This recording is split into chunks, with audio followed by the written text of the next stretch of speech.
My boyfriend pinned his junior female classmate but not me. I brought up breaking up. My friend was surprised. Just because of such a small thing, everyone thought I would regret it. After all, Marcus is truly wonderful. He helps me plan the path from undergraduate studies straight to a PhD. He also meticulously arranges the city where we'll settle in the future. The notebook is filled with our next 10 years, even down to which year to save up for the down payment, and which year to have a child. But he wasn't willing to prioritize me. He felt that spending 5 seconds to say goodnight to me was a waste of time. Yet he was willing to spend half a month tutoring his junior on topics she didn't understand. He explained, "It's all for work, and work is for our future." I knew it. I know everything. But I don't want to live in the future anymore. I just want to live in the present. Hello, everyone. Welcome to my channel. Subscribe us to read wonderful stories every day. Now the story begins. The day before our 5th anniversary, I coquettishly asked Marcus to pin me to the top of his chat. "This is the only anniversary gift I want. Just say yes." This is probably the 7th time I've made the request to be pinned. The previous 6 times, he refused. Now, he has 99 pinned messages. There are fellow junior sisters Teresa, there are advisors, there are various work groups and study groups. Only I am missing. From initial confusion, to hurt and anger, to the current calm like still water.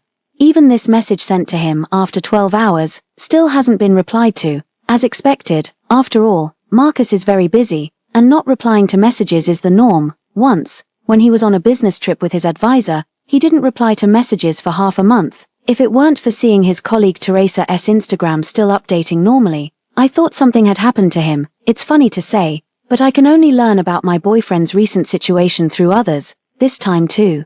It was only after seeing Teresa's Instagram that I found out the academic summit had ended and the banquet was being held. Logically speaking, the busiest phase should be over. But Marcus still didn't reply to the message. I called him directly. He didn't pick up until the 3rd ring. Is something wrong? The exhaustion in his voice, mixed with the rustling static, sent a chill down my spine. I gripped my phone tightly. "Today is our anniversary. I'm at the entrance of the banquet hotel." "It's just an anniversary. You didn't need to come all the way to City A," Marcus interrupted calmly. From the eagerly anticipated 5th anniversary, in his eyes, it was just a trivial only. How many 5-year spans can one have in a fleeting youth? Marcus is still saying, "You'd be better off writing your thesis with this time. At your current level, you won't get into the schools we're aiming for." I interrupted softly, "I'll wait for you. After the banquet, have a meal with me, just half an hour." With that, I hung up the phone. After waiting for a while, the phone remained silent. No calls, no messages. The warm yellow light of the hotel was blurred by the snowy mist. Faint laughter and conversation could be heard from behind the glass door, making the area outside the door seem especially quiet. Marcus was probably chatting and laughing with those academic big shots. Perhaps Teresa was by his side, holding a wine glass with a radiant smile, but none of that matters anymore. I've made up my mind to break up. When I told my best friend I wanted to break up, she called me crazy. "Marcus is so good to you. Have you forgotten that notebook? You have a boyfriend who plans everything out so meticulously. Do you know how many people envy you?" Marcus has a notebook. It's filled with our next 10 years together. The first stage is college. In high school, his grades were better than mine, and he tutored me every week without fail. In the end, we ended up going to the same university. The second stage was pursuing a PhD. To make that happen, he helped me plan the path from undergraduate studies straight to a doctoral program. He went into detail about how to change majors, which courses to take, and which research group to join under which advisor. Then comes working, buying a house, getting married, and having children. He researched the climate and housing price trends in different cities, down to which year to pay the down payment and which year to have children. In every stage of the plan, there was me. My best friend sighed. "Ruth, tell me, which guy could go to such lengths?" I watch the snow gradually stopping outside the window. My throat feels a bit tight. That's right, in the notebook, the words "we" are written densely. Over and over, he often says to me, "We are not the paths each other must pass through. We are the ones who will walk together to the end." These are true. Yet, in his notebook, he wrote about preparing gifts for anniversaries but even mixed up the dates. He thinks replying to my messages is a waste of time, and chatting with me is not as worthwhile as researching his projects. He's planning our home 10 years from now, yet he's made me feel disheartened countless times in the present. My best friend is still trying to persuade me. "Look, he's even included you in his plans for 10 years later. Isn't that enough? Now you want to break up over such a trivial matter. Isn't that a bit too much? Take my advice. Don't act on impulse. Don't break up, or you'll regret it." I gently interrupted her. If you don't even care about me now, will there really be a place for me in your so-called future? When the snow had piled up thickly on the umbrella, Marcus walked out of the hotel, wearing only a thin shirt. The black cashmere coat I bought him was now draped over Teresa's shoulders. That patch of black stood out starkly against the white snow. She looked up and said something to Marcus, a gentle smile playing at the corners of her mouth. Marcus tilted his head slightly, listening with a serious expression. The dim floor lamp cast a warm glow over the two of them. It has to be said, they look quite well matched. My sudden appearance took both of them by surprise. I looked at Marcus's nose, slightly red from the cold. Where are your clothes? Teresa adjusted her coat and spoke softly. It's all because I was too afraid of the cold, so my senior let me wear it. She turned sideways to Marcus and smiled softly. Thanks to your coat, and thanks to your help with my project framework, Mr. Nelson said he's very interested in the topic. You've worked hard tutoring me these past 2 weeks. I really ought to treat you to a nice meal tomorrow. Teresa smoothly shifted the conversation back to the project. Easily left me out. She glanced at me. Couldn't hide the little smugness in my eyes. Marcus frowned. Next time, wear more layers. Catching a cold will affect the project progress. The topic is difficult. Mr. Nelson is interested, but it's beyond your current ability. Don't forget to look up materials and the deadline the day after tomorrow. Teresa's smile froze for a moment, then quickly returned to normal as she nodded obediently. Got it. With your help, I'm sure I can finish it. She took off her coat. The clothes are warm, but the weather is cold, so I'm returning them to you. Senior brother, no need, I spoke, my tone flat. They're dirty. I don't want them anymore. Teresa's smile vanished instantly. Marcus took it, put it on, and looked up at me. Aren't you going to have dinner with me? We ended up at a fast food restaurant on the street corner. Marcus tends to skip meals when he's busy. He ate slowly, his eyes glued to his phone. I snatched it away. Eat properly. I opened his chat window and scrolled until my fingers ached, finally finding my own chat box with a glaring red 99+. I found it amusing. Teresa's chat box was prominently pinned at the top. The note says Sweetie. Both of their profile pictures are their ID photos, and their nicknames are their real names, in a way. They seem more like a couple. I pointed at that note and asked him. Marcus said calmly, I didn't change it. It was probably changed by Teresa when she used my phone last time. So Teresa could also freely look at his phone. What I have, Teresa also has. Teresa has what I may not necessarily have. I rested my chin on my hand and looked at him. You couldn't spare 10 minutes to reply to my message, but you had plenty of time to help her revise her project. When will you ever care about how I feel? Marcus explained without much warmth. This project is very important. It's related to my future PhD application. It's all for our future. He paused, as if not quite understanding. Why do you always care about these unimportant little things? That line again. I don't want to waste my breath arguing whether this is a trivial matter or not. Instead, I hand over the prepared gift. After all these years of shared feelings, I think, let's give each other one last chance.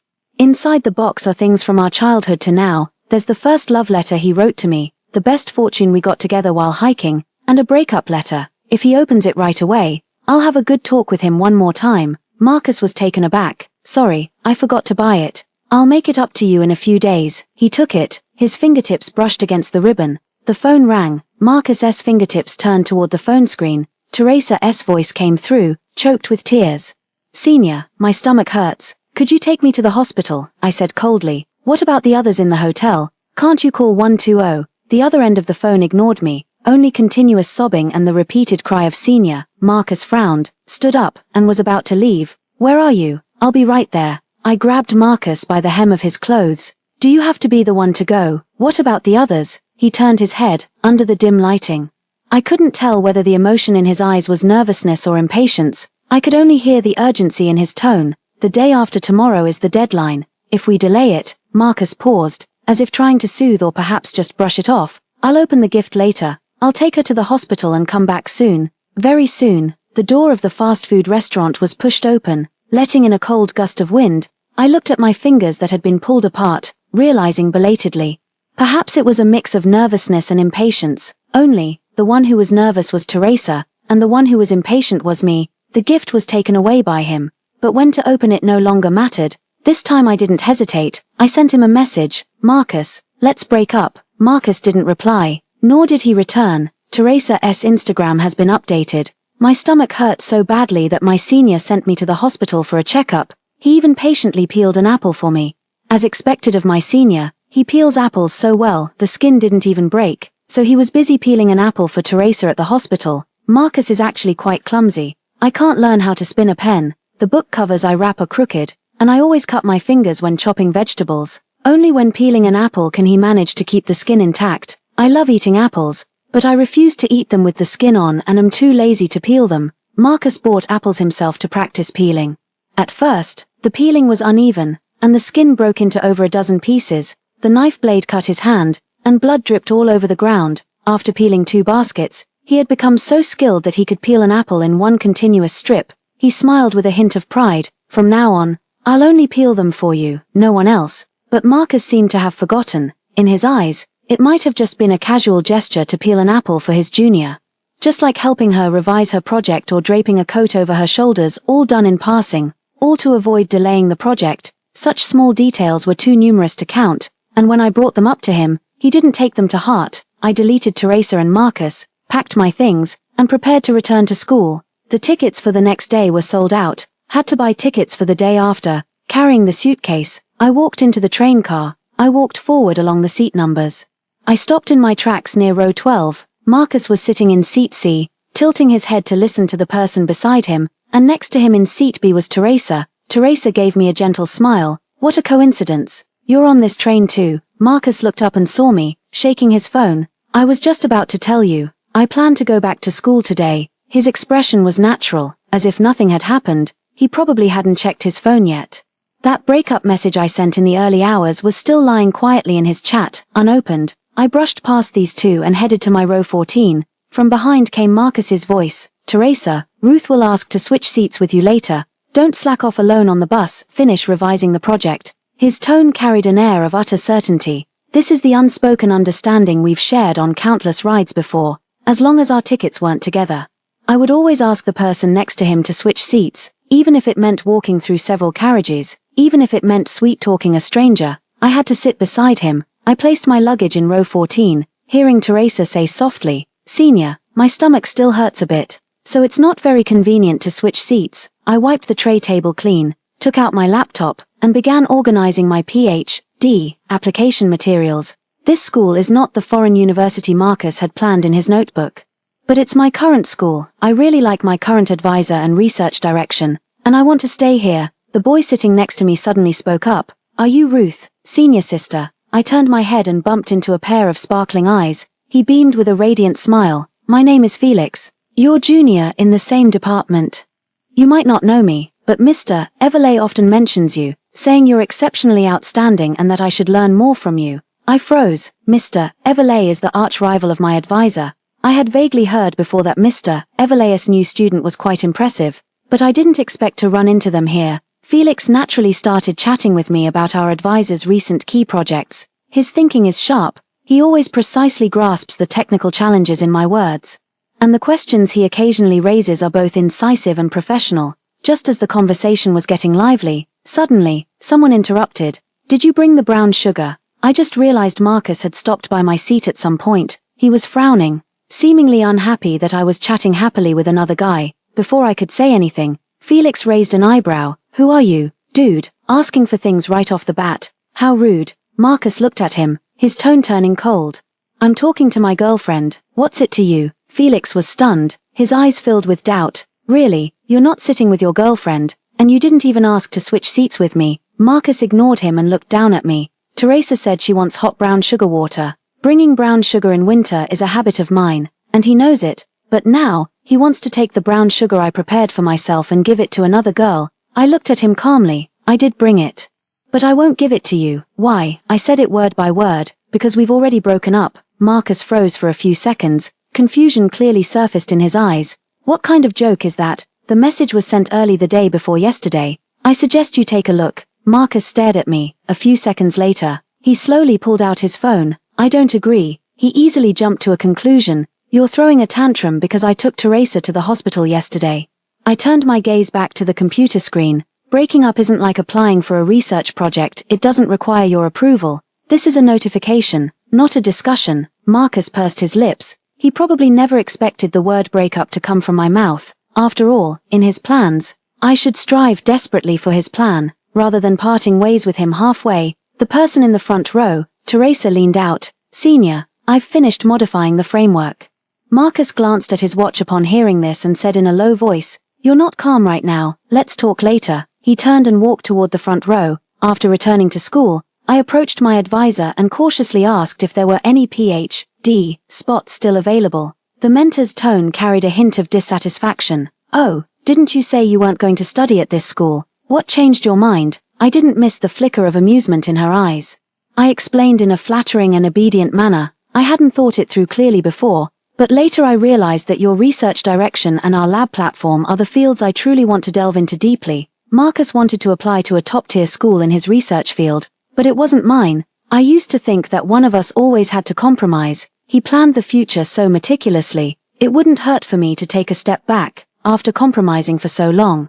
"I'm almost forgetting what I truly want." The mentor let out a cold snort. "Although you performed well before, you said yourself that you didn't want the spot. Do you think this is a marketplace where you can come and go as you please? The competition for spots is fierce, you know." But the mentor changed the subject. "It's not that we can't discuss it. I just finalized a collaborative project with Professor Chen from the neighboring lab, and we're short on students to do the work. If you're willing to join." I nodded almost immediately. "I'm willing, thank you, Professor." I pulled an all-nighter at the library, diligently researching project materials, determined to seize this opportunity. The next day at the lab, as soon as I swiped my card to enter, my senior sister grabbed me with a smile. "Come quick, someone's being foolishly generous and treating everyone to breakfast." Everyone in the lab had a breakfast set. There were even more laid out on the long table in the common area. I was just about to ask who was being so generous. A hand suddenly reached over from the side, offering a deluxe version of pizza and a cup of hot milk. Felix said with a smile, "This is for you." So he was the one with more money than sense. "I heard from my senior sister that you often don't have time for breakfast in the morning. I happened to get up early today, so I bought a little extra." He paused, then added, "I look forward to working with you, Ruth." The senior sister leaned in and whispered, "Guard against fire, theft, and junior brothers. You're the only single one in our group now, so you better keep yourself in check." I choked on the milk and coughed violently. "What the hell?" Felix was startled and rushed to grab some tissues. My senior elbowed me in the waist. "I heard yesterday that Mr. Everlay was talking to our advisor, saying they plan to use this guy to disrupt our morale with a honey trap." The returning Felix overheard this just in time. The tips of his ears flushed bright red, and he waved his hands in a fluster. "Senior, don't talk nonsense. The teacher was just joking." The senior raised an eyebrow and deliberately drew out her words. "Oh, then who was it that asked me yesterday, Ruth, what she likes to eat in the morning?" "So hard to guess." Several senior classmates around chuckled softly, teasing. "Little Wen is quite something. Tactical preparations are quite thorough." Felix's face also turned red. He coughed lightly, pretending to be calm as he looked at me. "So, what do you think of my looks? If I were to use a honey trap, do you think it would work?" I was stunned, I have to admit. Felix is indeed quite handsome, the kind of clean, refreshing good looks with a bright, youthful charm. At that moment, he was pursing his lips nervously, watching me with a small dimple appearing on his cheek, making it hard to resist the urge to tease him. I smiled, "Very handsome." But Felix's eyes instantly widened. I deliberately drew out my words, "But the wise do not fall in love, and I am resolute, so it won't succeed." I brushed off the topic with a joke. My relationship with Marcus made me realize, love is never about one-sided compromise, but I no longer want to endure the tug-of-war over who should yield to whom. I believe someone as radiant as Felix would never change direction for anyone, and I have found my own rhythm in life, and I don't want it to be disrupted again, so being free and unconstrained on my own is the best. The air fell silent for 2 seconds, everyone froze in shock. Just as my senior sister was about to smooth things over, Felix said with a smile, "I always knew my senior sister was strong-willed.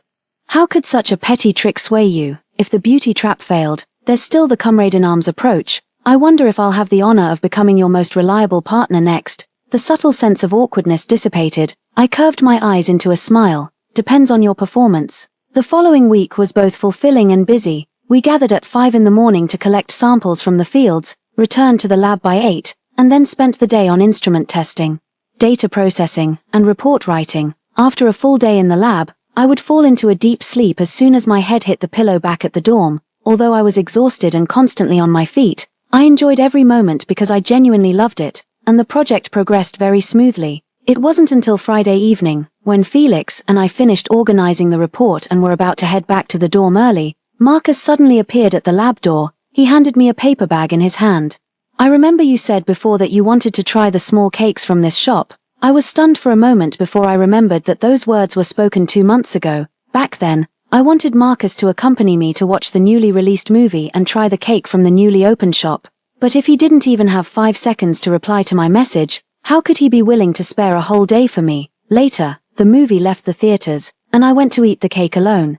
Marcus probably expected me to eagerly take it, but I stood still without moving, his brows furrowed almost imperceptibly, and his voice carried a hint of grievance. You haven't come to see me all this time. I've caught up on my project progress recently and I'm not as busy anymore. Let's make up for our 5th anniversary celebration. Before I could even speak, Felix suddenly popped up and said with a grin, "Not possible, bro, our project is really busy."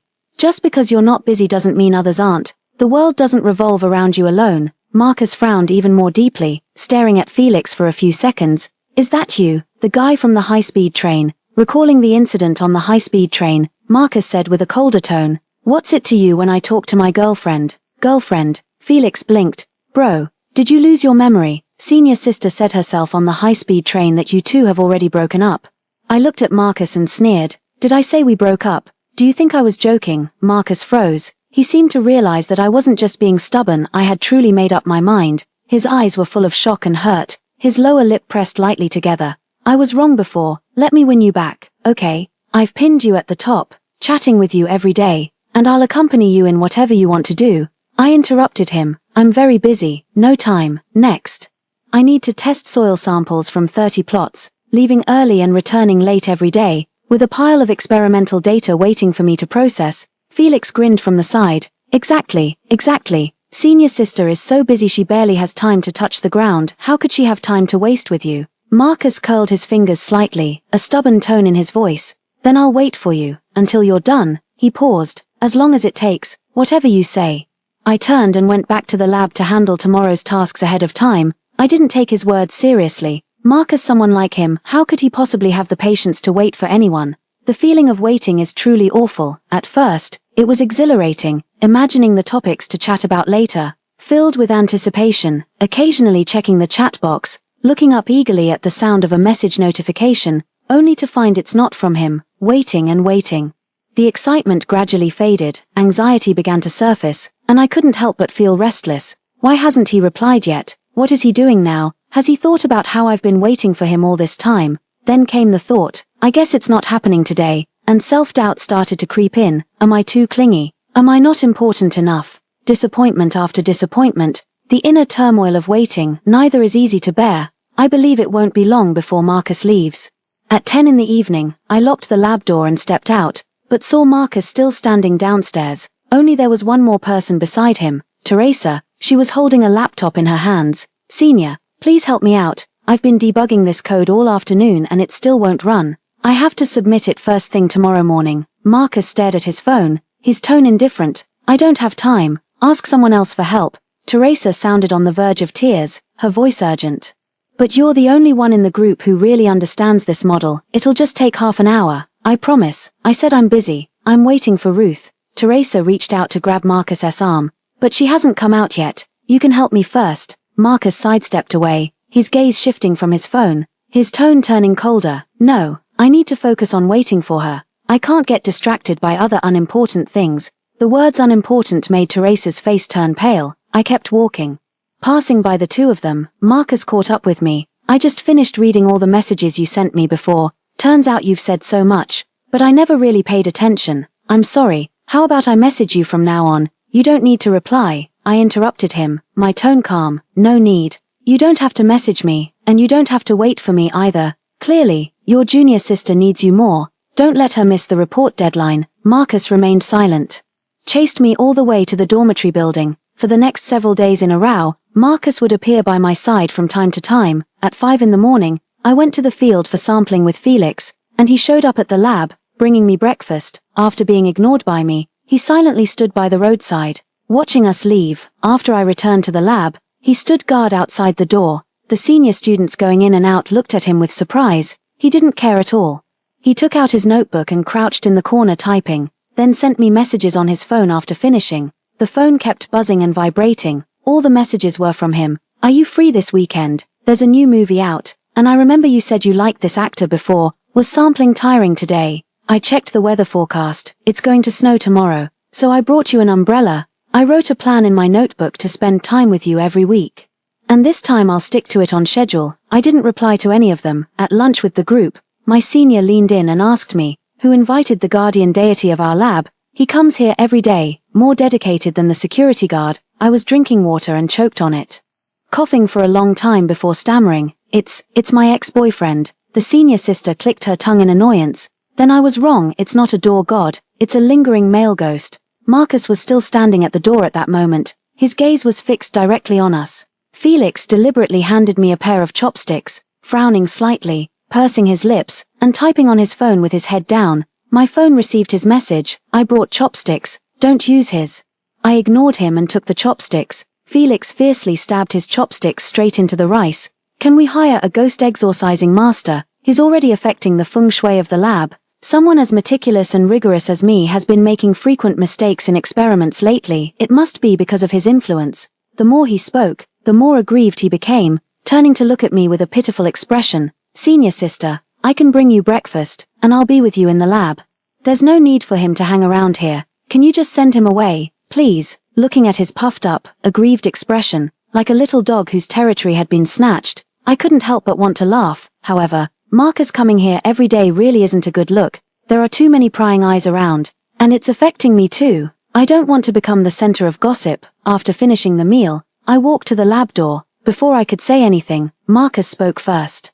I'm sorry for making you wait so long before. I didn't understand back then, always taking your waiting for granted. He pressed his lips together, his voice low and hoarse. The feeling of waiting, it's truly unpleasant. But because it's you, I want to wait. Hearing Marcus's apology, I thought I would feel wronged. I thought I would be angry, but he didn't. My heart is utterly calm. Without even a ripple, I sighed. Don't talk about waiting or not. You're disturbing our experiment. So could you please leave? Marcus remained silent for a few seconds, looking at the wary Felix behind me, then glanced at the busy figures in the laboratory, finally nodded, with a hint of resigned disappointment in his tone. All right, then I'll wait downstairs. I was stunned by his stubbornness. You never had time to reply to my messages before, so why are you so free now? Marcus explained seriously. Because I stayed up late to finish the work at the lab, so I can spend the day with you. I was surprised that he would do this and couldn't help asking, why would you go to such lengths? Marcus stared straight at me with a serious expression. I used to place too much importance on the future I had planned, thinking that following the steps would be enough, but I forgot that the most important thing is the person, and I neglected how you felt every day. By the time I finally stopped and looked back, I realized you were no longer by my side. He let out a sigh. If you're not here anymore, what's the point of having all those perfect plans? So, can you give me another chance? This time, I promise I won't ignore how you feel in the moment. I stood there frozen, my throat suddenly tightening and my eyes growing warm. We really did plan so much together. We're looking at rental apps together, planning to rent a house with a super large balcony after we start working. We can fill the balcony with tomatoes, which I'm really good at growing.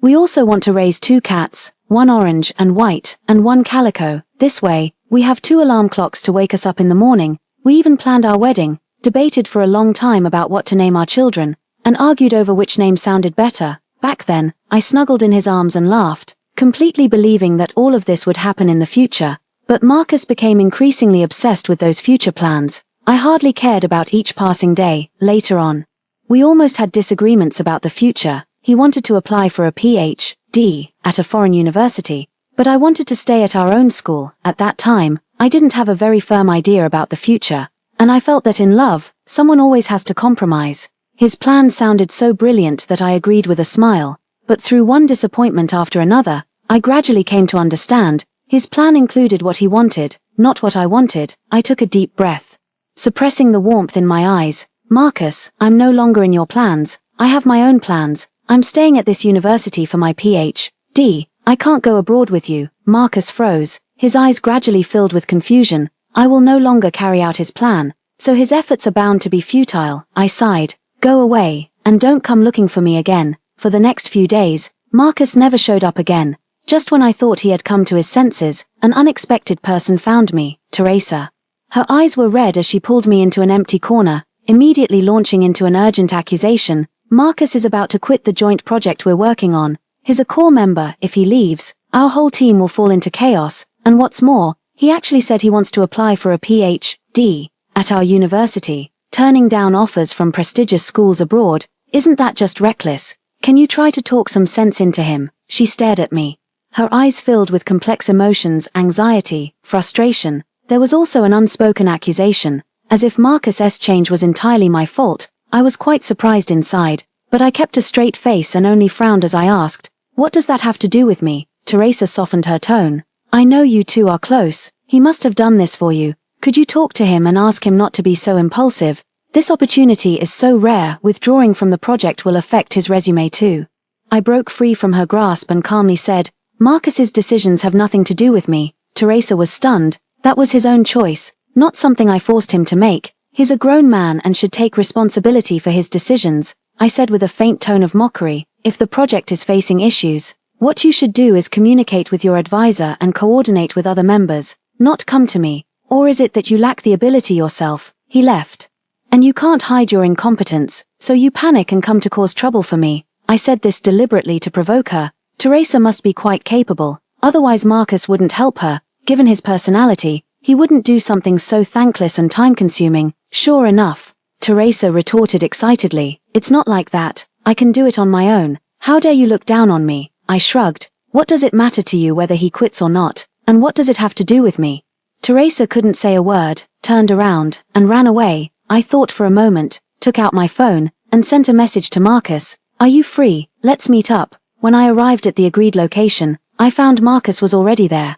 "Have you been waiting long?" "Not long." Marcus's voice was as low as usual, but it lacked some of its usual coldness, with even a barely noticeable tremor at the end, as if he could hardly believe I would take the initiative to contact him. "What's the matter? You're looking for me? I heard that you're withdrawing from the joint project and applying for a PhD at our university." Marcus was taken aback. "Yes, I didn't expect you to know. I was planning to tell you after the results came out." I looked at him, noticing the dark circles under his eyes. "Why?" He gave a light laugh, his eyes brightening. "I checked our university's admissions brochure and found that some professors' research directions align with my previous studies. Although the platform isn't as big as abroad, still," he paused, looked at me, and spoke in a serious tone, "if you're not willing to change the plan, then I'll be the one to change it. You want to stay at this school, and I want to stay too. I've been researching and preparing for this recently. I'm serious about it, not just acting on impulse." He took out that notebook. The plan on it had clearly been altered. It could even be said that it was overturned and replanned. The vigorous and powerful handwriting speaks of his persistence and seriousness. I returned the notebook to him and spoke softly. "Marcus, you don't need to do this. You've worked so hard towards your goals for so long. Giving them up for me, you'll regret it." He shook his head, his tone calm. "I won't regret it. Compared to you, none of that matters. It was my fault before, always making you compromise. This time, it's my turn to." I interrupted him. "You'll regret it. I know that feeling all too well. Those compromises. At first I told myself it was fine, but disappointment accumulates bit by bit. It starts with for the other person. Eventually, it turns into I gave up so much for you. Resentment festers and molds in the heart, eventually wearing away even the initial fondness. I don't want the day to come when Marcus complains to me. The resources at this school are too poor. Had I known, I wouldn't have stayed. If it weren't for you, I could have had a much brighter future. That kind of resentful scene is truly too ugly. I don't want the two of us to ever reach that point." Marcus stared at me blankly. The notebook in his hand fell to the ground, but he made no move to pick it up. A gentle breeze began to blow, rustling the pages of the notebook. I patted him on the shoulder. "Just follow your original plan and go abroad for your PhD. That's where you truly want to be. Don't force yourself to stay because of anyone. Let's part on good terms and keep the last bit of dignity. It's much better than resenting each other in the future." He opened his mouth, wanting to say something, but in the end, he just nodded, his voice hoarse. "I understand." Marcus never appeared again. I heard he eventually went abroad, and before leaving, he asked a classmate to give me that notebook filled with future plans. Inside was a note: "May all your wishes come true." The project my advisor gave me progressed very smoothly and was eventually rated as an outstanding research topic. On the day the PhD admission spots were finalized, Felix was even more excited than I was. He disappeared for half a day. When he returned, he was holding an insulated lunchbox and said mysteriously, "Open it and see." The lid was lifted, releasing a fragrant aroma. It was scrambled eggs with tomatoes. The golden eggs were scrambled to a fluffy texture, and the bright red tomato pieces were cut into uniform sizes. I was astonished. You made this. This dish might look unremarkable if placed elsewhere, but in the agricultural college, it makes me suspect that this guy might have stolen someone else's graduation thesis. Felix blushed a little, scratching his head as he explained. I knew the results would be out today, so I specially asked a senior from the biology department next door for 2 eggs this morning, freshly laid by the hen. She picked them right out of the chicken coop for me. These tomatoes are from the batch I grew for my graduation thesis, freshly picked and perfectly ripe. I couldn't help but laugh. His eyes were full of anticipation. I stir-fried them myself at my classmates' off-campus rental. How do they taste? I give a thumbs up. It's really delicious. Felix smiled proudly. As expected of me, I finished every last bite with the rice, handing him the empty food container. His fingers accidentally brushed against my fingertips as he took it. Both of us pulled our hands back as if scalded, then couldn't help but laugh. Felix looked at me with sparkling eyes. What else would you like to eat? I'll go plant it. If I don't know how, I'll ask the other senior apprentices for seedling techniques. I can even set up a small shed in the experimental field. I suddenly remembered a long circulating saying from the College of Agriculture. If you eat my graduation thesis, you have to take responsibility for me. I sighed. I want to eat a lot of things. Are you sure about that? Felix shook the paper and pen in his hand, curling the corner of his mouth. Go ahead and report it. The experimental field is big enough. I'll learn the techniques. Whatever you want to eat, I'll grow it for you. The end. Story 2. On our wedding anniversary, my husband Davis said there was an urgent merger deal at the company and flew to Paris on a business trip. I went alone to the city's top art gallery, hoping to bid on that long-admired Modigliani painting, as a gift to myself for the anniversary. Unexpectedly, just as I sat down in the VIP lounge to sip some tea, I ran into Davis, who was supposed to be in Paris, along with his newly hired assistant, Charlotte, who always looks at me with arrogance. Charlotte took a liking to the painting I had reserved to see, swaying her hips as she walked up to me, right in front of several familiar collectors and gallery managers. A crumpled 100-yuan bill was flippantly tucked into the folds of my Hermes scarf. Madam, is this your first time seeing Modigliani? Can you truly appreciate such a master's work? Her voice was sickly sweet, dripping with undisguised contempt. Consider this money as compensation for your time. There are some, replicas suitable for beginners in that exhibition area. You can take your time looking over there. Seeing me sitting still without even glancing at the money, she sneered, linking arms with Davis, pressing half her body against his. Davis, look how stubborn your wife is. She won't listen to reason at all. She doesn't understand art, yet she reserved the painting first. She's just trying to oppose you. Davis showed not a trace of guilt at being caught by me. Audrey, go tell the gallery you're cancelling your appointment and leave right now. I glanced at him and didn't move a muscle. I was determined to get this painting today. Charlotte, her eyes swept over the crowd and finally settled on my face. Filled with malice, since the lady is unwilling to yield, shall we settle this through a bidding war? The gallery manager's eyes immediately lit up, looking at me with eager anticipation. I raised an eyebrow. Since you want to play, I'll play along with you. Charlotte beamed with delight. Then let's make a bet. The loser who fails to get the painting has to crawl out of the gallery on their knees. Madam, that Chanel haute couture of yours won't look so good covered in dust. A few suppressed snickers echoed around. The ladies exchanged amused glances, clearly anticipating a spectacle. Davis looked at me coldly without saying a word. They thought I would compromise this way. I suppressed the cold curve at the corner of my lips. Just crawling on your knees is boring. If we're going to play, let's make it bigger. The atmosphere in the VIP lounge instantly froze. Davis, Charlotte, several collectors, and gallery managers, over a dozen pairs of eyes were fixed on me at once. Charlotte, before becoming Davis's assistant, was reportedly a jewelry appraiser at an auction house, relying on her looks and ability to read people to climb up to Davis's high branch. Hearing that I not only accepted the challenge but also raised the stakes, everyone thought I had gone mad. Mrs. Clement must be provoked. Challenging Charlotte, the assistant, in front of so many people. What's the point, Charlotte? The assistant has already said that much. Who wouldn't be angry? But anger aside, one still has to weigh the consequences. TSK, who doesn't know Mrs. Clement is just a pretty face. Mr. Davis's business affairs are completely beyond her. All she knows is shopping. Charlotte, the assistant, is Mr. Davis's right-hand woman, deeply trusted. What does she have to play big with? Isn't it nice to just be a pretty vase? Mr. Davis is so capable, it's only natural for him to have a few women. Why insist on making a fuss? Mr. Davis is really unlucky. Not only can't he help with anything, but he also causes trouble for him. Whispers crept into his ears, and Davis's face darkened with obvious impatience. Audrey, stop making a scene, he frowned, his tone scolding as if addressing a misbehaving child. Charlotte is young and impulsive, and her words were a bit sharp. Why bother arguing with her? I brought several important investors to see the paintings today, don't embarrass me.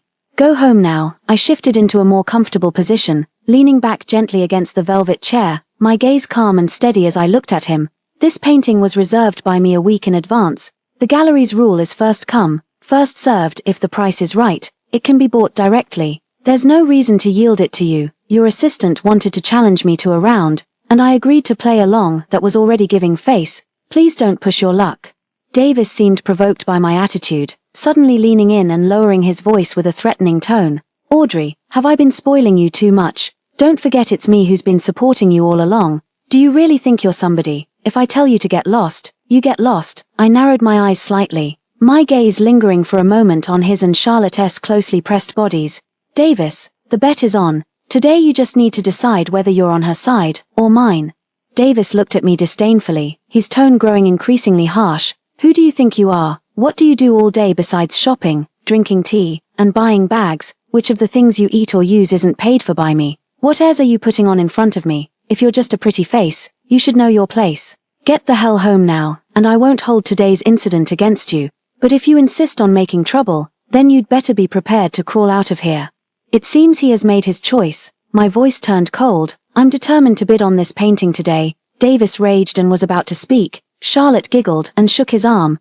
Davis, Tilda, she's just a trophy wife, completely dependent on you. Why get angry with someone who doesn't know any better? Since the lady wants to play, I'll just play along with her. It's a perfect chance to let the executives enjoy some entertainment. How amusing. Consider it a free show from the lady for the executives. With that, she sighed again. Madam's defiance today is probably out of jealousy that I'm by your side. Maybe I should just leave. She turned to leave. Davis pulled her back into his embrace. The one who should leave is her, not you. Since she wants to crawl out, let's grant her wish, flirting so intimately right in front of me. His wife. I felt an inexplicable annoyance. A bald Mr. Borge nearby watched the scene and patted Davis on the shoulder, saying, "No wonder Davis takes assistant Charlotte everywhere. Not only is she beautiful, but she's also sensible." Hearing Mr. Borge's praise, Davis also showed a hint of pride on his face. Charlotte looked at me with a triumphant smile, full of provocation. "How much does Madam want to play? $1 million per round." I thought it was something big. "You scared me," Mr. Borge scoffed, his plump fingers tapping on the armrest. "Mrs. Clement, betting small is no fun. How about this? Later during the public auction, whoever ends up winning the bid for this painting, the loser pays 10% of the final price in cash on the spot. Do you dare?" Charlotte's face changed slightly. 10% if it's 100 million. That would be 10 million. Although she's with Davis, such a large amount of cash. Mr. Borge, such high stakes. She hesitated a bit. Mr. Borge loved stirring up trouble and waved his hand grandly. "Assistant Charlotte, feel free to take the bet. I'll cover your stake. I just feel sorry for Davis, so young and promising, yet married to, well, a mere ornament." Charlotte immediately beamed with joy, thanking him repeatedly, then looked at me like I was prey. "How about it, madam? It's not too late to admit defeat and apologize now, is it?" 03. All eyes were on me like a spotlight. I didn't look at Charlotte, but calmly turned to Mr. Borge. With so many witnesses, Mr. Borge's words carry weight, don't they? Of course. It's all about the thrill. Mr. Borge patted his chest. I nodded and said to the gallery manager, "Please prepare a betting agreement and have a notary present. Once the agreement takes effect, arrange to start the auction." Davis looked stunned. "Audrey, are you crazy? Where did you get the money? Don't expect me to pay a single cent if you lose." I sneered. The word lose doesn't exist in my dictionary. Charlotte looked at me provocatively. "Don't forget, madam, if you lose, you'll have to crawl out." "That's exactly what I wanted to say to you." Charlotte smiled triumphantly, then turned to look at Davis, with a face full of grievance. "Davis, will you blame me for making this bet? After all, she is your wife. If she has to crawl out, it would also be a loss of face for you. She eats my food, drinks my drinks, and still dares to give me attitude. Making her crawl out is already going easy on her. She should also kowtow to you a few times to show her apology." "Oh, Davis, after all, she is your wife. I would never embarrass you like that. Let's not waste our anger on this good-for-nothing." She looked at me again. Madam, this is a game of money. You've grown accustomed to spending Davis's money, so you've lost all sense of its value, haven't you? I looked at Davis. Are you sure you want to pay this auction fee for Charlotte? Of course, unlike you, the decorative vase, she has been a great help to me in my career. If she wants it, I'll give it to her. As for you, don't expect me to pay a single penny for you. I let out a cold snort. Isn't it just about who has more money? I'm not afraid to go. After the notarization was completed, the auctioneer took the stage, gave a brief introduction, and the bidding began. Charlotte was the first to raise her paddle, her voice clear and crisp. 50 million. Well, Assistant Charlotte is on a roll, Mr. Borge chimed in from the side. I lifted the teacup, my fingertips sensing the warmth of the cup's surface. Not uttering a word, the room fell silent. The auctioneer announced, 50 million. Going once, Mrs. Clement, giving up so easily. Charlotte chuckled behind her hand. Thought you had more nerve. Turns out it was all just a bluff. Mr. Borge spoke again. TSK. It seems Assistant Charlotte is sure to win. This money was well spent. Watching someone crawl out can be considered an entertaining sideshow. Charlotte's smugness was almost overflowing on her face. She stood up to fetch champagne, and as she passed by me, the tip of her high heel accidentally brushed against the hem of my dress. Madam, why go to such lengths? Wouldn't it be better to preserve some dignity for yourself, if you really crawl out like a dog? You won't be able to hold your place in the ladies' circle anymore. Her voice lowered, dripping with malice. Davis also frowned, his tone impatient. Audrey, stop making a scene here. Many of the people present are my important business partners. You're embarrassing me. Go back now, and I'll let it slide. I won't cut off your card, otherwise, you won't get a single penny from me in the future. His face flushed with anger. Charlotte snuggled up to him, adding fuel to the fire. Davis. Sometimes I really feel sorry for you. You're so outstanding, young and promising, managing such a large corporation. Yet, alas, apart from spending money, my wife is truly useless. I really feel for you. I looked up, my gaze as sharp as an icicle. Sounds like you're quite concerned about my husband. Charlotte was taken aback for a moment, then put on a deeply affectionate expression. Yes, I do admire Mr. Davis. I would rather do everything I can to assist him and help him succeed. Instead of being like some people, who shamelessly act like worms, not only acting like worms, but also lacking shame, embarrassing Mr. Davis in front of so many people. I scoffed lightly. I didn't expect you to be so noble, but the person you like is married. Being so blatant about it, isn't that a bit shameless? Audrey, don't push your luck. Watch your mouth. Davis finally exploded, slamming the table hard. Charlotte is so sincere and dedicated. How could you slander her so viciously? She's nothing like you, a mere vase. Have some self-awareness. I never loved you in the first place. If it weren't for my father taking a fancy to what little your family had back then, I would never have married you. Aside from this face of yours, what about you is worthy of me, Davis? Don't push my limits any further, or I'll kick you out today. Without me, you'd have to sell yourself on the streets. I stared at Davis's face, twisted with anger. And the last trace of warmth in my heart completely vanished. I agreed to the arranged marriage back then because I was drawn to his drive and ambition during his startup phase, thinking he was different from other spoiled heirs who only knew how to party. Little did I expect that he would be foolish enough to be manipulated by a shallow assistant and even humiliate me in public. Seeing Davis angry at me for slandering Charlotte, Charlotte flashed a hint of triumph in her eyes. Reaching out to gently pat Davis's back to soothe him. Davis, don't be angry. Seeing you upset makes me sad too. She suddenly fixed her burning gaze on me. If I win, I don't want your money, nor do I want you to crawl out on your knees. I want his freedom. My voice was calm and steady. Freedom, you mean, for us to divorce? Charlotte turned to Davis, her eyes filled with emotion, carrying a desperate courage. Mr. Davis, I am willing to fight for your freedom. Are you willing to break free from these shackles? Davis looked at Charlotte's young and charming face, then glanced at the partners around who were watching the show. A surge of vanity and impulse, as if being roasted over a fire, rushed through him. Under the gaze of everyone, he actually nodded slowly. My hands on my knees clenched suddenly, nails almost digging into my palms, yet my chest felt as if scalded by boiling oil. My marriage, it turns out, was such a farce. Someone whistled. And a voice led the cheer. Charlotte Assistant is awesome. Support Charlotte Assistant. True love conquers all. Mr. Davis should have been set free long ago, but Mrs. Clement is quite attractive. If she gets divorced, maybe we could have some fun too. Charlotte heard this and her eyes flickered. Audrey, I'm raising the stakes. If you lose, not only will you divorce Mr. Davis, but also, she paused, then spoke with a sinister tone, "And you'll have to spend the night with Mr. Borge for free, Mr. Borge." Glanced at Davis and found him unmoved, immediately turned his lecherous gaze toward me. "Mrs. Clement, no, Audrey, dare to bet again." Jeers and shouts rose one after another. "I want to bet too. If Mrs. Clement loses, how about spending a night with me too?" I looked at Davis's indifferent face. I spoke with a cold sneer. "Sure, but you'll have to come up with a bet that catches my eye. Since they're offering their faces for me to slap, I won't hold back. I'm going to make Davis and his partners understand the price of insulting me." Amidst the gazes of the entire audience watching the drama, Davis finally spoke. "Audrey, I never expected you to be such a promiscuous, shameless woman, betting yourself as the stake, whether you win or lose. A woman as wanton as you is unworthy of being the wife of Davis. If you insist on gambling, then sign the divorce agreement with me first. My wife will never be a loose woman."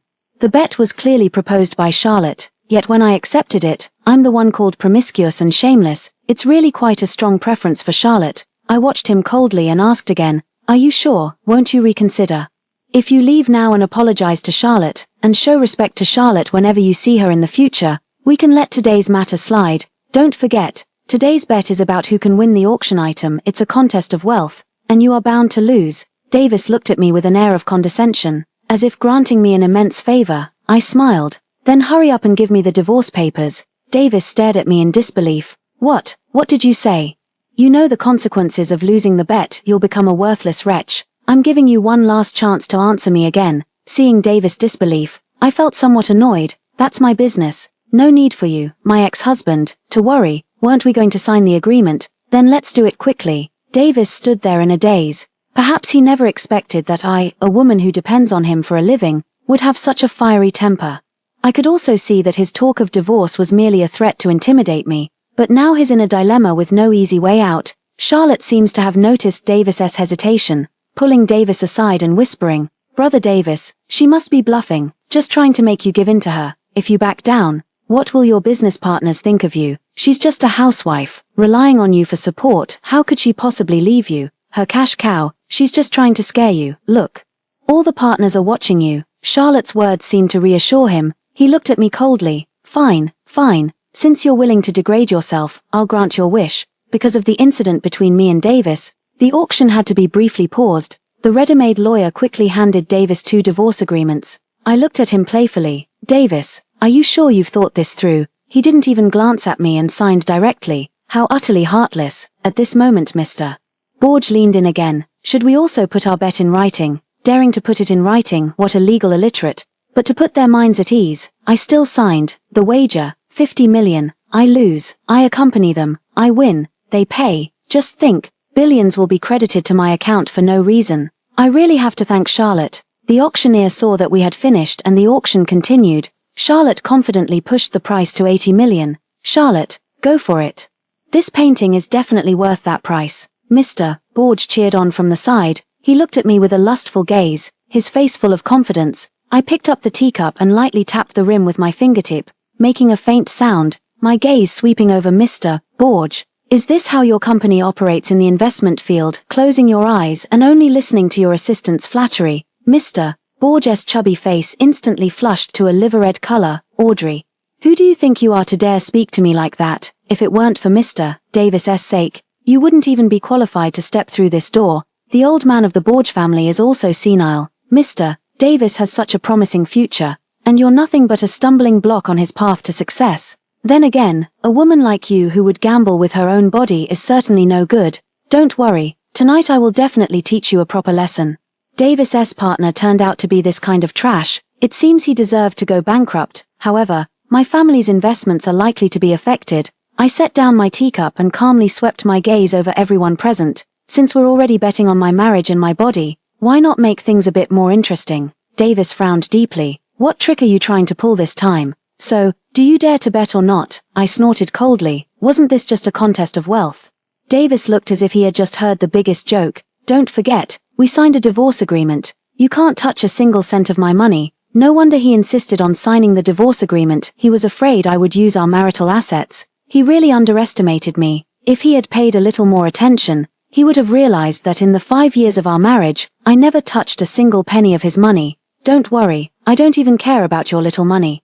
My provocative tone irritated Davis. He was furious. Since you're so eager to lose, I'll oblige. What's the bet? I softly uttered a few words. I bet your controlling stake in the MX project at the West Suburb Tech Park. The room fell dead silent. Mr. Borge gasped even more sharply, his mouth agape wide enough to fit an egg. MX was the core project that Davis had raised hundreds of millions for, staking his entire fortune and even mortgaging his ancestral home to launch.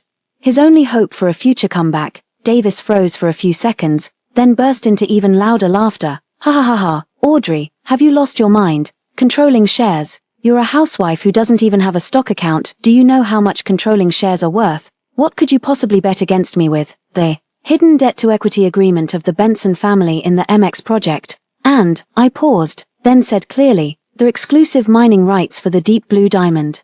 What? The deep sea blue diamond? This time, even the senior collectors who had been watching from the sidelines sat up straight, their faces showing astonishment. The deep sea blue diamond has been the most mysterious top-tier mineral source legend in the jewelry world over the past 2 years. Its value beyond estimation. Mr. Borge looked at me with a completely changed expression, filled with disbelief and greed. Davis, the mockery on his face, froze as he stared at me intently. You.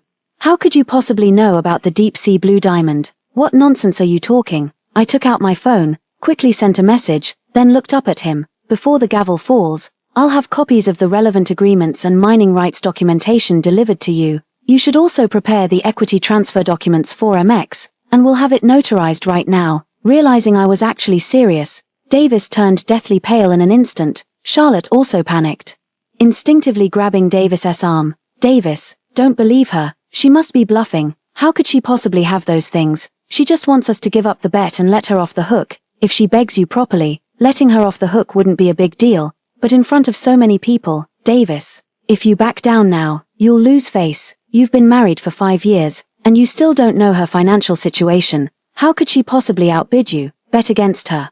Davis held her hand, his eyes darting uncertainly across my face, trying to find a flaw. Wanna bet? I asked again, my voice low but hitting everyone's heart like a heavy hammer. Davis gritted his teeth. Audrey, is it fun to bluff? Charlotte is right. You're just afraid to lose and trying to trick me.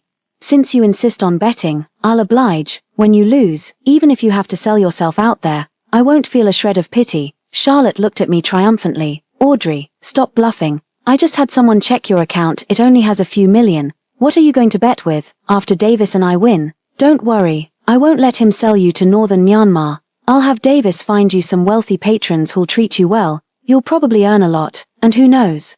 You might even pay back Davis's money in no time. I watched them with indifference. In that case, can we have the notary public notarize for us now? The auction was interrupted again. Davis was encouraged by Charlotte and actually signed the document, and I breathed a huge sigh of relief. Love makes people foolish. The auction continues. Charlotte raised the bid to 90 million. The auctioneer raised the gavel. 90 million. Second call. Just as I was about to raise the sign, 08.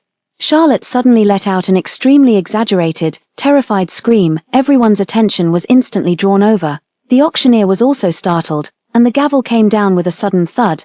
My heart gave a violent jolt. MS. Charlotte, please mind the occasion, the auctioneer reminded with displeasure. Charlotte patted her chest, still shaken and on the verge of tears. I'm sorry. I thought I just saw a huge spider crawling by. It scared me to death. I didn't mean to. As she spoke, she fearfully shrank into Davis's arms. Davis immediately held her protectively and explained to the auctioneer and the crowd, Charlotte is timid and didn't mean it. Please forgive her. The auctioneer frowned, but out of respect for Davis, didn't press the matter further, only giving a verbal warning before preparing to announce that Charlotte had won the auction item. Wait, I spoke coldly. During the auction, if a bidder intentionally creates noise, disrupts order, or interferes with other bidders' offers, it shall be deemed malicious interference in accordance with the auction law and the rules of this session. I demand a restart of this round of bidding and a warning or disqualification for the interfering party. The auctioneer paused, clearly not expecting me to be so well versed in the rules. He glanced at Davis's unpleasant expression, then at the notary, looking somewhat troubled. Charlotte exploded instantly. The gavel has already fallen. And I've won the bid. Audrey, are you a sore loser? Audrey, don't make a mountain out of a molehill. Charlotte already said it wasn't intentional. Davis snapped angrily. Whether it was intentional or not, everyone knows the truth. I look at the notary. Mr. Notary, what do you think? The notary adjusted his glasses and said in an official tone, "According to the rules, Ms. Charlotte's actions do constitute interference. The auctioneer needs to determine whether to reopen the bidding or impose a penalty based on the situation." The auctioneer was sweating on his forehead, and finally, under Davis's nearly murderous gaze, he spoke with difficulty. "Verbal warning once. Bidding continues. The bid of 90 million from Ms. Charlotte just now is valid. Mrs. Clement, do you still wish to bid?" As expected, the auctioneer knows the auction business well. How could he possibly disqualify Charlotte? Otherwise, how would he get to watch us fight like the snipe and the clam? Mr. Borge sneered sarcastically from the side. "Oh, Mrs. Clement knows quite a lot. Does she? Too bad. No matter how much you know, it's useless if you can't afford to bid. Deep sea blue diamond, who are you trying to scare? Isn't it just to intimidate Mr. Davis and Assistant Charlotte? Make them back down in fear? What a hollow-headed move. I can't believe you'd resort to such a bluff." 09. Even at this point, they still thought I was just an ordinary pretty face, convinced that I have no money, convinced that I'm bluffing. It seems today I must make them see my true strength clearly. "What's the hurry, Mr. Borge?" I smiled faintly, just as the auctioneer was about to strike the gavel and call out 90 million. Second time, I elegantly raised my bidding paddle. The auctioneer's eyes lit up. "Excellent. Mrs. Clement bids 95 million.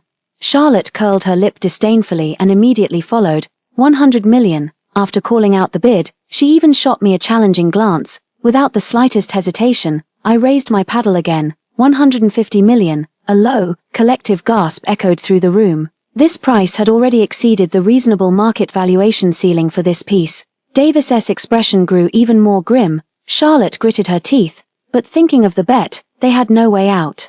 She raised her paddle again. 200 million. I picked up my teacup, gently blew on it, as if merely asking for a price at the market. 500 million. Whoa, this time, the entire room erupted in an uproar. Even those seasoned collectors showed expressions of disbelief. 500 million. This is absolutely an astronomical price. She's insane. That woman is absolutely insane. Does she really have that much money? Then Davis is going to lose badly. The murmurs could no longer be suppressed. Charlotte's face instantly lost all color, and her hand holding the bidder's paddle trembled. She looked at Davis and Mr. Borge for help. Mr. Borge was also stunned. Although he enjoyed stirring up trouble, 10% of 500 million was 50 million. No matter how rich he was, he couldn't just waste money like that. He instinctively avoided Charlotte's gaze. Davis' veins bulged on his forehead as he suddenly stood up, pointing at me. "Audrey, are you deliberately driving up the price? You don't understand art at all. Where would you get 500 million? You, sir," the auctioneer interrupted him sternly. "Please mind your conduct. Disrupting the normal auction proceedings gives us the right to ask you to leave. Mrs. Clement's bid follows procedure and is valid. Charlotte, will you continue bidding?" Charlotte found no help, looking at Davis's livid face and then at my calm, unruffled eyes. A wave of immense panic seized her. She suddenly realized that she might have kicked a real iron plate. Davis wanted to follow, but all his cash was tied up in the MX project, and the funds he could move would not exceed 500 million. He can't keep up. Her lips trembled as she looked toward Mr. Borge. It's fine to watch the excitement, but Mr. Borge won't spend 500 million on a shabby painting worth only 100 million. He's no fool. Charlotte looked again at Davis. Davis glared at me with gritted teeth. "Audrey, if you can't come up with the money by then, you'll lose the bet. I'll cover this for you, and we'll call off the bet. Now get out." I looked at him mockingly. "What's the matter, Mr. Davis?" Scared. "Afraid I might actually come up with that much money, and you'll lose." TSK. Losing would mean bankruptcy. "You." Davis glared at me with a vicious look in his eyes. "You just wait to be ridden by thousands." He suddenly raised his bidding paddle. 1 billion. Charlotte looked at him with a face full of admiration. I let out a scornful laugh. "Mr. Davis, the maximum amount of liquid cash you can move on the books is, at best, 4.5 billion. Right, 10 billion. This isn't one of your usual number games." I deliberately paused, satisfied to see the barely noticeable twitch at the corner of his forehead. If the gavel falls, real money must be shown. Can't pay, not only will you lose your deposit entirely, but according to the rules, hefty breach penalties, legal pursuit, asset freezes. These are just the lighter consequences. Most importantly, you'll instantly become the laughingstock of the entire circle, your credibility ruined, doomed beyond redemption. Mr. Davis, can you really handle this billion? At that moment, The auctioneer's voice rang out, 1 billion, going once, 1 billion, going twice. Davis turned pale, cold sweat dripping down. Just as the gavel was about to fall, I raised my paddle, 1.5 billion. I saw Davis visibly breathe a sigh of relief, a hint of smugness seeming to flash in his eyes. Audrey, we were once husband and wife, and I didn't want to go this far. You forced my hand. You simply don't have that much money. Just wait for the sky-high compensation.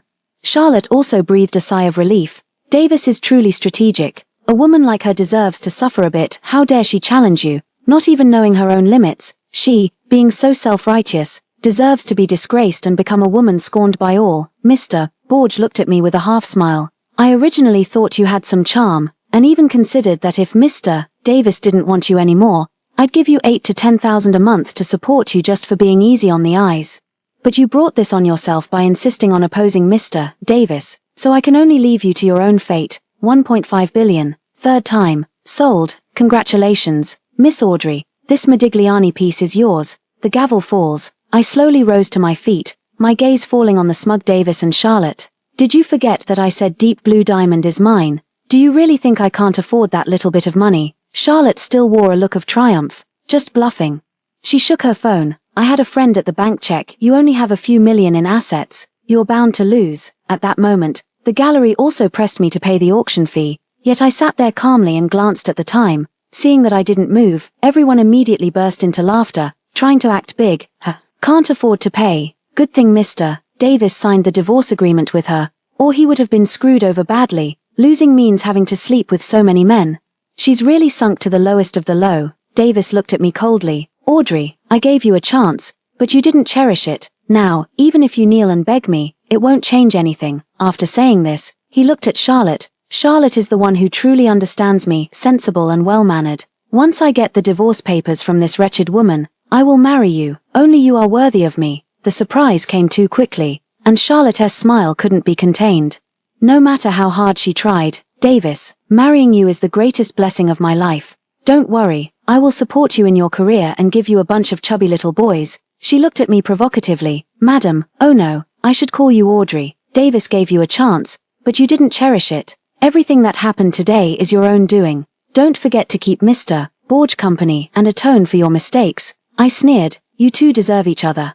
Charlotte nestled in Davis's arms. I, Charlotte, swear to love only Davis in this lifetime, and even in death, I will be with him. Davis was deeply moved. Charlotte, the luckiest thing in my life is meeting you. Lovey-dovey, how shameless. I clapped my hands. You two better keep your word and be together for sure. Charlotte glanced at me sideways. We will definitely be together. You'd better start thinking about how to deal with that mountain of debt. From today on, you'll become a slut.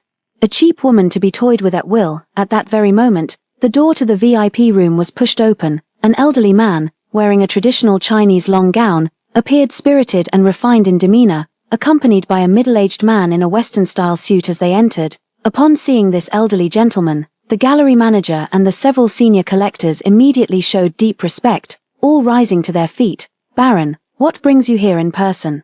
The manager greeted him with a mix of respect and anxiety. Charlotte also rushed over quickly. Baron, I've long heard of your reputation. I'm Charlotte. I've met you once before. The elderly man addressed as Baron frowned. Many people have met me. Who do you think you are? Step aside. Don't block my way. Baron rudely pushed Charlotte aside, yet his gaze precisely fell upon me, carrying a trace of barely noticeable respect. The man beside him was none other than the managing partner of the city's largest law firm, Attorney Bard, MS, Audrey. Baron walked up to me, his voice calm yet carrying weight. The items you requested have been delivered. I hope I haven't interrupted your enjoyment. I nodded with a smile. It's perfect timing to trouble Baron and Lawyer Bard to make the trip. Lawyer Bard immediately stepped forward and handed me a sealed folder with both hands. I took it and, without even looking, immediately placed it on the table in front of Davis. Davis, the agreement and proof you asked for. Now it's your turn. The documents for transferring 51% controlling stake of the MX project. And, I turned my gaze to the distraught Charlotte. Mr. Borge, MS, Charlotte lost 1.5 billion to me, 10% of which is 150 million, plus an additional 50 million. Please settle the bet, cash or wire transfer. Either is fine. Davis picked up the folder with trembling hands. As Lawyer Bard spoke up at the right moment. Mr. Davis, the documents are authentic and valid, notarized by our firm. The exclusive mining rights for the deep blue diamond held by MS, Audrey have been certified by an internationally authoritative institution, with a conservative estimated value of over $10 billion US. As for the hidden debt-to-equity agreement in your company's MX project, you'd better take a closer look at MS, Audrey's shareholding ratio. Davis quickly flipped through the documents, his face growing paler the more he read, his entire face turned ashen, with cold sweat pouring down. He suddenly looked up, staring at me as if I were a monster. You, the Benson family. The deep-sea blue diamond, debt-to-equity swap. You've been acting all along, Mr. Borge also leaned over to take a look. When he saw the 30% stake held by the Benson family on the debt-to-equity agreement, his obese body swayed, and he nearly fainted, plus what Davis lost in the bet. The Benson family now had absolute control. He finally realized who he had been flattering just now. MS, Audrey, it's a misunderstanding, all a misunderstanding. Mr. Borge instantly changed his expression, putting on an extremely flattering smile as he scurried over to me. I was blind, I was talking nonsense with this foul mouth of mine. Please be magnanimous, I'll transfer the $2 billion right away, he spoke while pulling out his phone, his hand trembling so much he could barely hold it. Charlotte watched the dramatic reversal unfold before her eyes, completely stunned by the attitudes of Davis and Mr. Borge. She couldn't understand how had the sky fallen in the blink of an eye. Davis clutched the document tightly, his knuckles turning white. He stared at me intently, his eyes filled with anger, fear, and disbelief. Audrey, you set me up. You've been setting me up all along. I looked at him coldly, as if he were a stranger. Set you up, Davis. It was you who allowed your little assistant to publicly humiliate your wife. You're the one who treated marriage, your wife, and your career as a game, staking them on the gambling table, if you're willing to gamble. You must accept the loss. No, this doesn't count. This is fraud. Charlotte seemed to grasp at her last straw, screaming, that painting isn't worth $1.5 billion at all. You deliberately drove up the price. The art world isn't A for money. This bet doesn't count. Others nearby were also whispering, yes, this painting isn't worth that much. MS, Audrey throwing money around like this is really trampling on our art world. Exactly.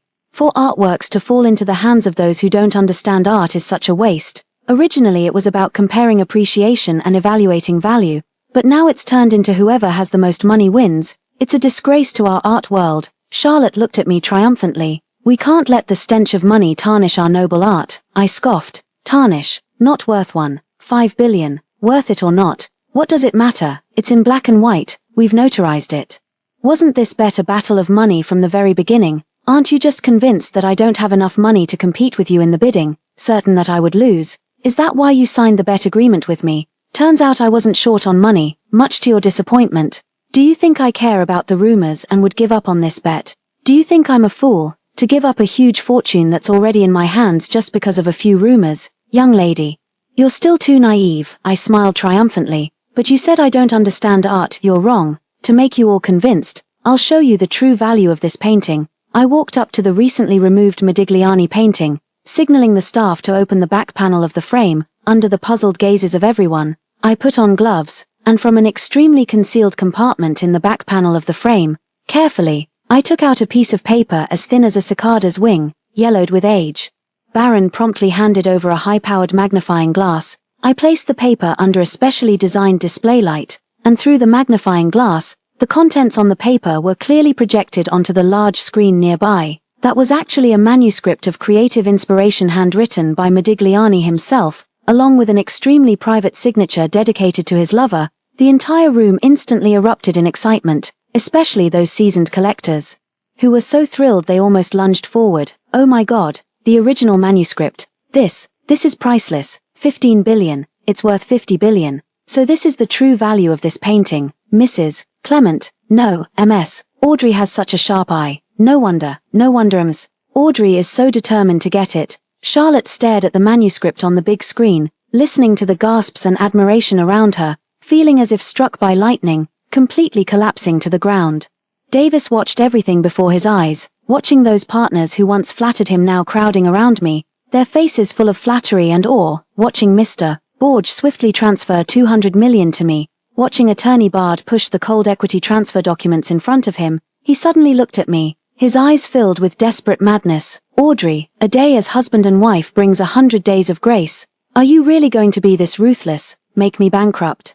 Leave me with nothing. I looked at Davis, my gaze calm and unruffled. Davis, you chose her, humiliated me in public, trampled on my marriage. It was you who indulged her, staking my dignity and your future. Now, the game is over. The outcome is your bankruptcy. As for Grace, I tilted my head slightly, my gaze sweeping over the disheveled Charlotte on the ground, a cold curve forming at the corner of my mouth. Keep it, and savor it slowly with your Charlotte assistant. After all, you two vowed to stick together through life and death. I looked at Charlotte, and thank you. If it weren't for you encouraging Davis to bet with me, if you hadn't given Davis the courage, he wouldn't have been so impulsive in betting against me. I wouldn't have been able to divorce Davis so easily and obtain all his property. So, I forgive you for your disrespect toward me. I wish you and Davis a happy life together. I turned to Baron and Attorney Bard, my tone returning to gentleness.